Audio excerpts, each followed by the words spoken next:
Hi everyone, my name's Anne-Marie. Welcome to Card Making Project 543. Now today we're going to make a gorgeous Christmas card and we're going to use exactly the same process as we used on Monday. This week is very special because I'm repeating a design, and I don't tend to do that because I always like to bring you lots of different ideas.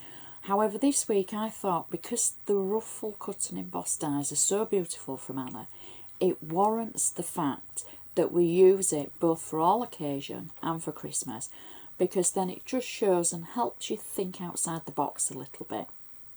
And believe me, these cards are beautiful and they're totally worth the die cutting and the time spent making them, and they're ideal for that special person in your life. Everything I do use I should put in a detailed list on my blog, so please be sure to check it out. You can always find me on Instagram or on Twitter or on Facebook, so please feel free to comment if you see the photos on Facebook or in the Anna Griffin group, because I know so many of you watch and I know you enjoy seeing the versatility of Anna's gorgeous products. So without further ado, sit back, relax, and let's have a look at today's gorgeous Christmas card.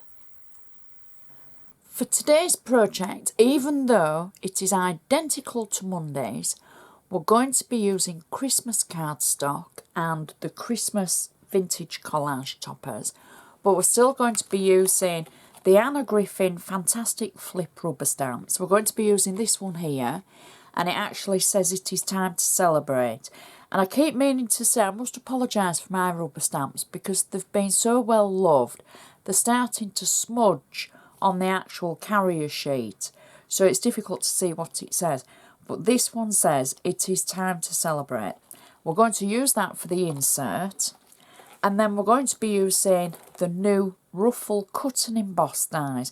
We're going to be using all of them multiple times, lots of die cutting just like Monday, and it is going to be magnificent just like Monday. So our base card is the 8x8 square card. For my friends across the pond, if you have trouble getting hold of it, please check my blog. There's lots of details on there of where you can purchase it, or where you can purchase a digital download template to be able to print out, save, cut out and make up and use as many times as you like. That's on there as well, so check the blog. So this is an ivory card just like Monday in the largest size that we have, and that's I say that, but it's the largest size I use. I know there are larger sizes available, but it's the largest one I use. And as always, I've used my Anna Griffin handmade by stamp on the back, and I've added my name and my project number. You don't have to add the number, but if you add your name, then the recipient will know who's made it for them. They'll know who to thank, and when they keep it, they'll know in years to come that it was you. So I'm using my bone folder now just to make sure that that edge is nice and sharp on our folded card. For any new viewers, because we get new viewers every episode and I always forget to explain things, and I know many of you have heard it all before and you're thinking, oh, come on Anne-Marie, get on with it. But new viewers won't realise that the bone folder can be used to make sure that's nice and sharp, makes it look nice and professional, so it helps it stand up. So it just stands proud on the mantelpiece. So let's make the inside. So we're recreating what we did on Monday. Now on Monday I added a centre strip of paper. So I want to show you a different method of making the same insert today.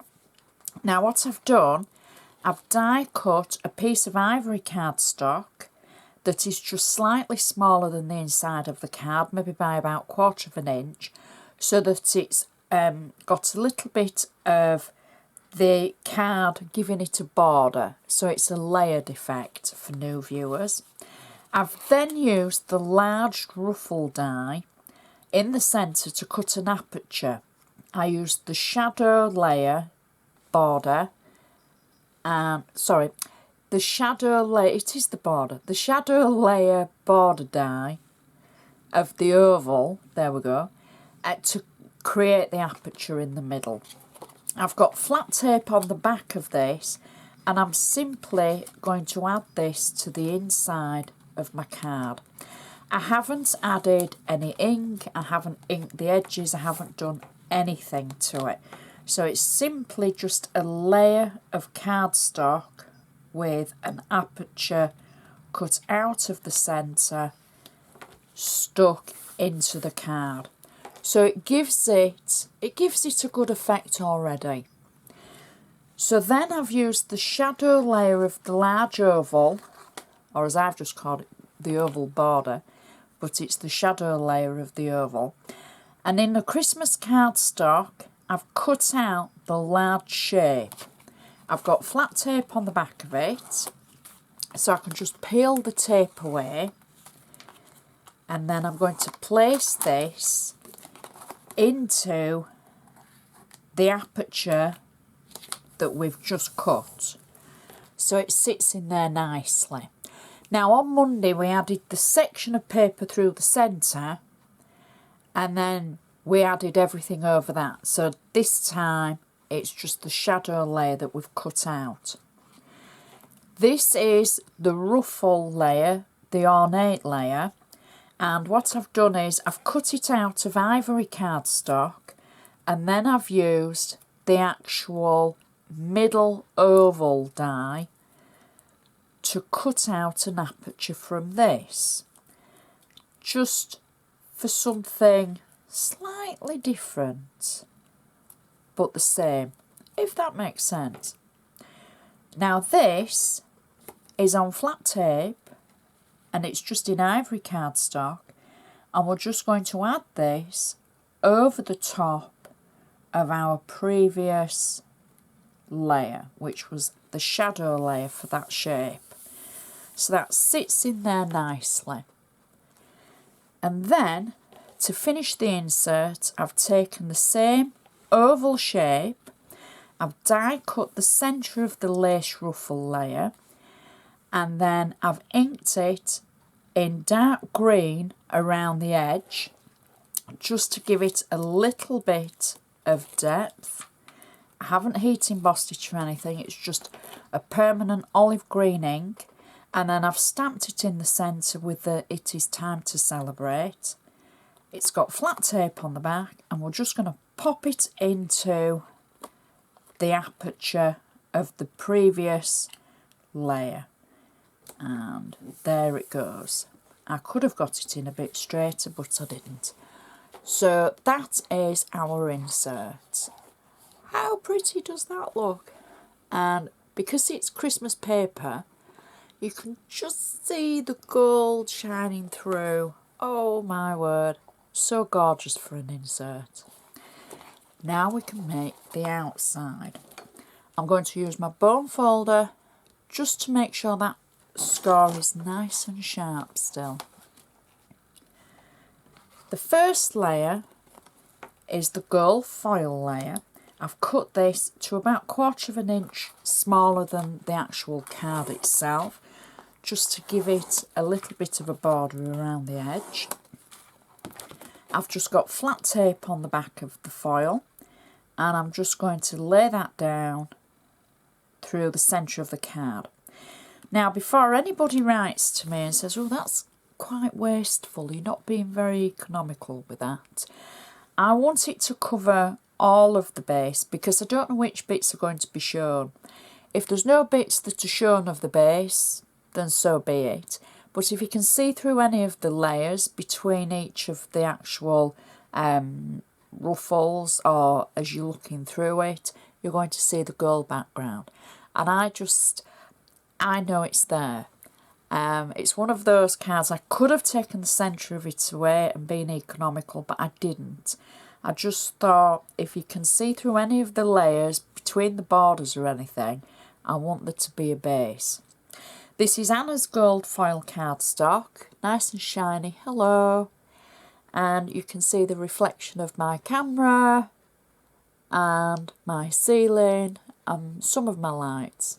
And the side of my umbrella light. Very proud of my umbrella lights. So that's our base layer. Now, as we did on Friday, we have to make our edges. And the edges for the card are the border layers, so it's the border die and the shadow layer. And what I've done is I've used 2 of Anna's Christmas papers. One is a pattern paper for the base shadow layer of the border, and one is, it's another pattern paper, but it's got, I don't know how to show you this, there we go, that's picking it up. It actually has a red line on it, and I've managed to position the die over the red line so the gold runs through the centre of the ruffle die itself. So it's not on the edge, it's just through the centre. And it's just one of Anna's older Christmas papers, and it's just so pretty. I've got flat tape on the back of it, and what I'm going to do is I'm going to add this on top of the shadow layer. Now at home you'll do this on a flat surface, but I'm doing it in mid-air just to show you how they go together, like so, one on top of the other. Press that down, and then I can add this to my card. I've got 3D foam on the back, just on one side, and flat tape on the other side. The 3D foam is going to the outside, and I'm taking it to the edge of the gold foil. I've already cut another 3 of these, so in total it's 4 borders, shadow layers, and 4 ornate layers. And again, foam to the edge and tape to the inside. Just working your way around, building up those layers. And there we go. So already it's starting to look really pretty, like a very pretty petticoat. I think I said that on Monday as well. So next we need to make, like we did on Monday, the ovals for the corners. So we've got the smaller oval from the lace ruffle cut and emboss set, the shadow layer, and then the ornate layer. The ornate layer is on 3D foam, and that we pop that over the top of the shadow layer. So you can mix your patterns and use whatever you have in your stash for this. Then we add the oval to the corner of the card, covering the join of the 2 borders underneath. And then we're going to do that again for the other 3 corners. Press it down, and next, there we go. And I just love the mix of colours and the ruffles. They just work so well. This is going to be a really, really big favourite of mine, this die set. So those are the corners. Now we can go to the centre. So the centre, just like Monday, we cut the large oval out, 3D foam on the bottom of it, and we can position this through the centre of our card, like so. Our next layer is the actual ruffle layer. Again, die cut in Christmas paper to match the previous layer. Doesn't have to match.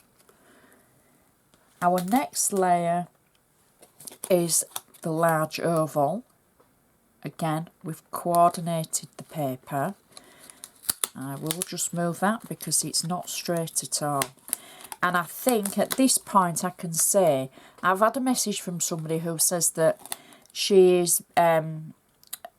gets so far with projects and then she starts thinking that she doesn't like them and she throws them away because she doesn't believe her work is good enough. I think we're all far too hard on ourselves. we're our own worst nightmare for being critical over what we create. And I've said this before, nobody will ever give your work back and your card back or your scrapbook page back and say, oh no, that's pants, I really don't like it. They're going to cry, they're going to love you forever, whatever you create for them, because it's your time and hard work that you've put into it. It's love and affection that you've put in. So nobody's going to ever bring it back and say, you know, that's awful. God, who would do that? That's terrible. Anyway, so have faith in yourself, people. You know, you're all great. You're all so creative. And I love seeing what you can create. Okay, so I've straightened that up. Our next layer is the shadow layer of the smaller oval in the set. And I've used gold foil for that. Now our sentiment label, just like, I'm saying our sentiment label, the sentiment layer from the oval ruffle set, the smallest ruffle, is from the vintage collage toppers. Just like Monday, I've taken one of the toppers and I've used the smallest ornate oval and I've die cut the sentiment from the centre of it. And I'm not going to throw that away. I can find something else for that. But that is my sentiment for the centre. I've got 3D foam on the back and I'm going to simply add that over the foil layer. Then for the four corners, now this is where the actual kit that these are from is going to be, well, it's just so worth its weight in gold. The holly stickers from the vintage Christmas card making set from 2019. You know the holly stickers I mean? These are stunning. And if Anna ever watches this, please just give us the holly stickers on their own, because we just want holly stickers, lots of them, because they are so versatile. So I've got 4 of the holly stickers, and these are the ones tipped with gold. And I'm simply peeling the back of them away and adding them just to the centre of the ovals. Now, if you weren't lucky enough to get the card making kit from this year, there are the other vintage stickers that has embellishments in that would work as well. So that's our last one, and then we can finish this card with a gorgeous large red bow. And I'm just popping that under the sentiment. And that is our magnificent Christmas card finished. How amazing does that look? I'm just hoping it's been picked up on camera and it isn't one of those that looks better in the flesh, because it is just so beautiful. It really is. All those layers, it makes it look exquisite. And I'm so glad I decided to do both of them this week to show you that the die sets can be used for all year round and for Christmas, because I think if that's the only thing you purchase to be able to make something like this, that anyone you gave that card to would just be in awe of your skills. They really would. And now you've seen how it's put together, there's not that much to it. Die cutting, lots of die cutting, and just your layers of your cardstock. And it's just such a pretty card. Christmas card stands up proud on any mantelpiece or window. That's going to be a mantelpiece for sure. No windowsills here. I would use extra padding because there's quite a few layers on there. But I probably would, that would go to somebody that I hand delivered a card to.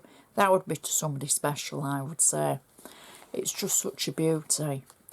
Please check the blog for the items that I've used. Everything is listed on there. And there's so many other projects to look at as well. It's well worth spending a little bit of time on the tutorials that are available, because I always add lots of photos as well. And I know some people prefer looking at photos. So check it out if you've got chance. And I would just like to say thank you so much for watching. I shall see you next time.